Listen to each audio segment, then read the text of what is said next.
পূজার সময় যাতে ক্রেতারা বেশি দামে কোনো পণ্য ক্রয় করতে না হয় এবং প্রথমত আমি আজকে আসলাম সবাইকে একটু হুঁশিয়ার করে দিলাম যে সমস্ত ম্যাক্সিমাম পণ্যের দামে আমি সঠিক পেয়েছি আমাদের যে বাজার মূল্য আছে এটা।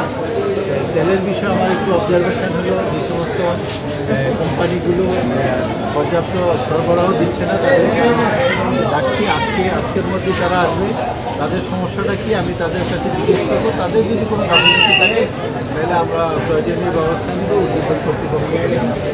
আদারওয়াইজ যে চালের দামটা দিচ্ছে এখানে এটা এখন পর্যন্ত আমাদের সীমাবদ্ধতার মধ্যে যে রেটগুলি আছে রেটের মধ্যে আছে।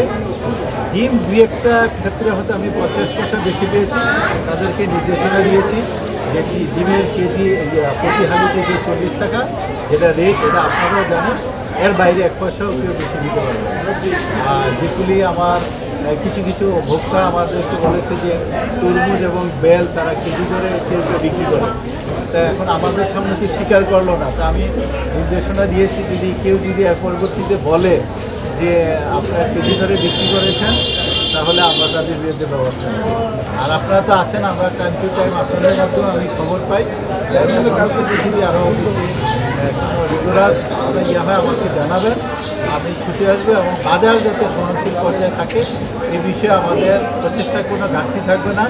আমি ভোক্তা অধিকার সংরক্ষণ অধিদপ্তরকে নির্দেশনা দিয়েছি, তারা মনিটর অব্যাহত রাখবে এবং কিছু কিছু ক্ষেত্রে তেলের সরবরাহটা কেন কম হচ্ছে এটা ভোক্তা অধিকার সংরক্ষণ অধিদপ্তর যেখান থেকে তেলটা সাপ্লাই দেয় আমাদের খুলনা থেকে ওইখানে তারা দেখবে।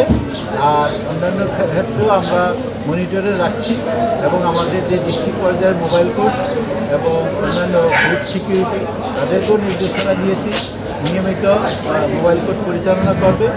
মোবাইল কোর্ট পরিচালনা করার অর্থ এই নয় যে শুধু জরিমানা করবে, আমরা একটা মানে সচল রাখতে চাই, ভোক্তা যাতে সাহস পায় কোনো অনিয়ম হলে বলতে, এবং পাশাপাশি যারা বিক্রেতা তারা যাতে বুঝতে পারে যে আমরা সরকারি পর্যায়ে তাদেরকে কঠোর মনিটরিংয়ে রাখছি, যাতে অন্তত পক্ষে রোজার সময় কোনো দ্রব্যমূল্যের দাম যাতে অস্বাভাবিক না হয়।